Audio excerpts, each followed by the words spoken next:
आज supreme court के द्वारा शिवसेना के 16 विधायकों के निलंबन के मामले में फैसला सुनाया गया और फैसला देते हुए सुप्रीम कोर्ट ने शिंदे को बड़ी राहत दी है। ये कहा है कि निलंबन का फैसला जो है वो विधानसभा के स्पीकर के अधिकार में आता है। साथ ही ये कहा है कि अगर उस वक्त उद्धव ठाकरे ने इस्तीफा नहीं दिया होता तो आज तस्वीर जो है बिल्कुल अलग हो सकती थी। इस वक्त मेरे साथ पृथ्वीराज चौहान मौजूद हैं, राज्य के पूर्व मुख्यमंत्री हैं, कांग्रेस के वरिष्ठ नेता हैं। सर, सुप्रीम कोर्ट के इस टिप्पणी से आप कितने सहमत हैं? सुप्रीम कोर्ट ने यह कहा कि अगर उद्धव ठाकरे ने इस्तीफा नहीं दिया होता तो आज तस्वीर कुछ अलग हो सकती थी। देखिए, इस पे बहस करने का कोई फायदा नहीं है। आप ही चैनल को जब मैंने सुप्रीम उद्धव जी के इस्तीफा की बात सोशल मीडिया पे सुनी तो आधे घंटे के अंदर आप ही के चैनल को मुझे याद है मैंने एक इंटरव्यू दिया था जो आपके पास उपलब्ध है, सोशल मीडिया पे उपलब्ध है। कहा था कि ये बहुत बड़ी गलती हो गई, ये फैसला, ये इस्तीफा नहीं देना चाहिए था, लेकिन ये घटना हो चुकी है, उसको वापस तो हम ला नहीं सकते। लेकिन चीफ जस्टिस ऑफ इंडिया ने भी ये कहा है कि अगर आप इस्तीफा नहीं देते तो शायद हम आपको फिर से बहाल करने का विचार कर सकते थे। लेकिन इसको अगर आप दूसरी ओर से देखिए तो इसके मतलब यह है कि ये जो सरकार गठित हुई है ये असंवैधानिक है। अगर हम आपको बहाल करने का फैसला ले सकते हैं, इसका मतलब यह क्या है कि ये सरकार जो आज महाराष्ट्र में चल रही है वो असंवैधानिक सरकार है। गलत तरीके से इसको इंस्टॉल किया गया है, जिसमें स्पीकर की भूमिका, उसमें राज्यपाल महोदय की भूमिका वगैरह अहम है, जिसके ऊपर बहुत गंभीर strictures chief justice of India ने यहाँ पे अपनी जजमेंट पे लिखे हैं। अब देखिए, नैतिकता के आधार पर तो इस सरकार को सत्ता में रहने का बिल्कुल अधिकार नहीं है, लेकिन दूसरी ओर जो उसके इस फैसले से जो निष्पन्न हुआ है उसकी जो कानूनी कार्रवाई आगे की, हम पूरे जजमेंट का अध्ययन करके उसके बाद में वकीलों से सलाह मशवरा करके महाविकास आघाड़ी के नेता अगला कदम सोचेंगे। सर, आप कह रहे हैं कि नैतिक तौर पे जो है सरकार को इस्तीफा देना चाहिए, नई सरकार का गठन किया जाना चाहिए, लेकिन उद्धव ठाकरे के उस कदम ने तो सारी संभावनाएं खत्म कर दी। नहीं, देखिए, वो जो हो चुका है ना, देखिए, अगर उद्धव जी इस्तीफा नहीं देते शायद सुप्रीम कोर्ट शिंदे सरकार को बर्खास्त करके उद्धव ठाकरे को ला सकती थी। लेकिन एक बार इस्तीफा देने के बाद नया सरकार का तो गठन होना ही था और वो फिर गठन हो गया शिंदे सरकार का। तो इसलिए कहने की बात है कि जो घटना घटी है 20 जुलाई को वो हो चुके हैं, उस पर कोई आगे कोई बात करने का कोई फायदा नहीं है। सुप्रीम कोर्ट ने इस पर जो अंतिम रूप से जो कहना था कह दिया है। अब आगे हमारे लिए क्या पॉलिटिकल रास्ता तो लोगों के पास जाने का तो है ही, लेकिन कानूनी रास्ता क्या है इसका हम अध्ययन करके आगे की बात करेंगे। सुप्रीम कोर्ट ने अपने टिप्पणी के दौरान राज्यपाल के कार्यप्रणाली को लेकर भी सवाल खड़े किए हैं। कई सारी तीखी टिप्पणी जो है वो राज्यपाल को लेकर की गई है। क्या आपको लगता है कि राज्यपाल के द्वारा जो काम किया गया था वो सभी तरीके के काम जो है वो गलत थे उस समय? देखिए, हम पहले दिन से राज्यपाल की भूमिका की आलोचना करते रहे हैं।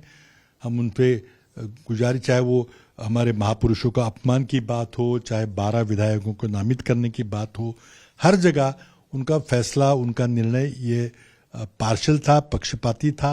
और जो सत्ता पक्ष, दिल्ली का सत्ता पक्ष जिन्होंने उन्हें राज्यपाल बनाकर भेजा था उनके हक में था और संविधान के खिलाफ था। जो कि बात अब चीफ जस्टिस ने भी फिर से बड़े बहुत ही स्ट्रांग शब्दों में स्ट्रिक्चर जो पास किए हैं उससे राज्यपाल की भूमिका पर एक प्रश्न चिन्ह लगाया हुआ है।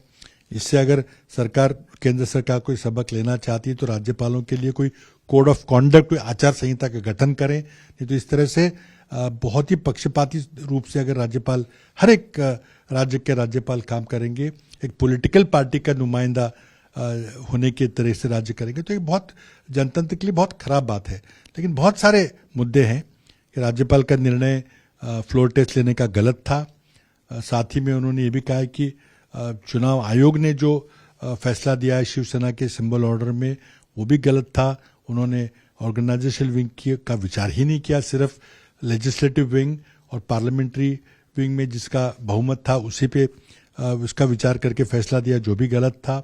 स्पीकर साहब ने जिस व्यक्ति को विप करके स्वीकृति दी थी, मान्यता दी थी, वो भी गलत था, क्योंकि विप को नियुक्त करने का अधिकार सिर्फ पॉलिटिकल पार्टी का होता है। ये सारे मुद्दे हैं जिसमें हम आगे कानूनी लड़ाई जारी रखेंगे, लेकिन हमारी मांग है कि नैतिकता के आधार पर इस सरकार को सत्ता में रहने का, एक पल भी सत्ता में रहने का अधिकार नहीं है और नैतिकता के आधार पर इस सरकार को इस्तीफा देना चाहिए। सुप्रीम कोर्ट की टिप्पणी से ये बात तो अभी स्पष्ट है कि शिंदे सरकार को जो है संजीवनी बूटी मिल चुकी है, सरकार पर किसी तरीके का खतरा नहीं है। लेकिन जो टिप्पणी सुप्रीम कोर्ट की तरफ से की गई है, क्या आने वाले दिनों में आप जनता के बीच इस बात को आप पहुंचाएंगे?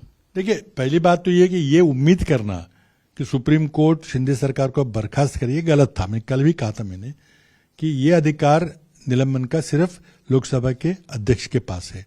तो अगर कोई बहुत ही बड़ी कोई बात होती तो शायद वो इस पर फैसला कर सकते थे, लेकिन उन्होंने कहा कि आप ही फैसला कीजिए, लेकिन विप कौन होगा हम बताएंगे, लेकिन आप समयबद्ध तरीके से टाइम बाउंड मैनर में उसका फैसला लीजिए। आप इस फैसले को साल भर तक नहीं बैठ सकते। तो ऐसे कई सारे उन्होंने उस पर कंडीशंस डाले। पूरा फैसला पढ़ने के बाद और भी बातें सामने आएंगी, तब बात करेंगे।